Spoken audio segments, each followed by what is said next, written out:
হয়ে গেছে। এবার কিন্তু যাচ্ছি আমরা, মানে মা কালীকে তো রাত্রেবেলা নিয়ে আসবো আমরা বাড়িতে। তো তার জন্য এই দেখো এখানে কিন্তু এই যে ফুল টুল, মানে ফুলের মালা সব কিছু, আর এই যে শাড়িটা নিয়েছি, এই শাড়িটা কিন্তু মাকে পরিয়ে আজকে নিয়ে আসা হবে।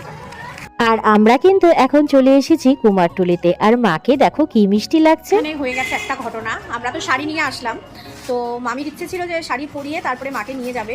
তো মামি বলেও গিয়েছিল, কিন্তু এরা আগেই কিন্তু শাড়ি পরিয়ে দিয়েছে ঠাকুরকে। তো আমরা হাতে করে এখন শাড়িটা নিয়ে আসলাম। তো ওনাদের ভুল হয়েছে, মানে ওনারা ভুলে গেছিলো, কিন্তু ওনারা শাড়ি কিন্তু ঠাকুরকে পরিয়ে দিয়েছে, এই দেখো। আর এখন তারপরে কথা হলো যে না, ওরা শাড়িটা পরিয়ে দেবে, যেহেতু মানসিক ছিল মামির যে মামি নিজে পছন্দ করে একটা শাড়ি এনে মাকে পরিয়ে তারপরে নিয়ে যাবে।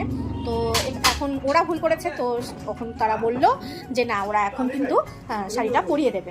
তো চলো এখন আগে একটু মার্কেটে যাই, মার্কেট থেকে তারপরে বাড়িতে যাব, আর গিয়ে তারপরে রেডি হবো। রাত্রেবেলা ঠাকুর আছে, ঠাকুর নিয়ে যাবে। তো এখন দুই বোন মিলে এবার আমরা চলে আসলাম ফুলের দোকানে। এখান থেকে কিন্তু মা কালীর জন্য আমার বোন মালা নেবে। মালা রেডি না থাকায় সেই দোকানদার বললো যে সে এখন মালাটা রেডি করে দেবে। তাই আমরা দুই বোন বসে বসে এখানে মাজা খাচ্ছিলাম। আর তারপরেই দেখো কি সুন্দর করে মালাটা কিন্তু গেঁথে দিয়েছিল। সেখান থেকে বেরিয়ে ঠাকুরের জন্য মিষ্টি কিনে এবং দুপাট্টা কিনে আমরা কিন্তু চলে আসলাম বাড়িতে। চলে এসছি এখন, আর এসেই দেখি প্রজেক্টর লাগানো হয়ে গেছে।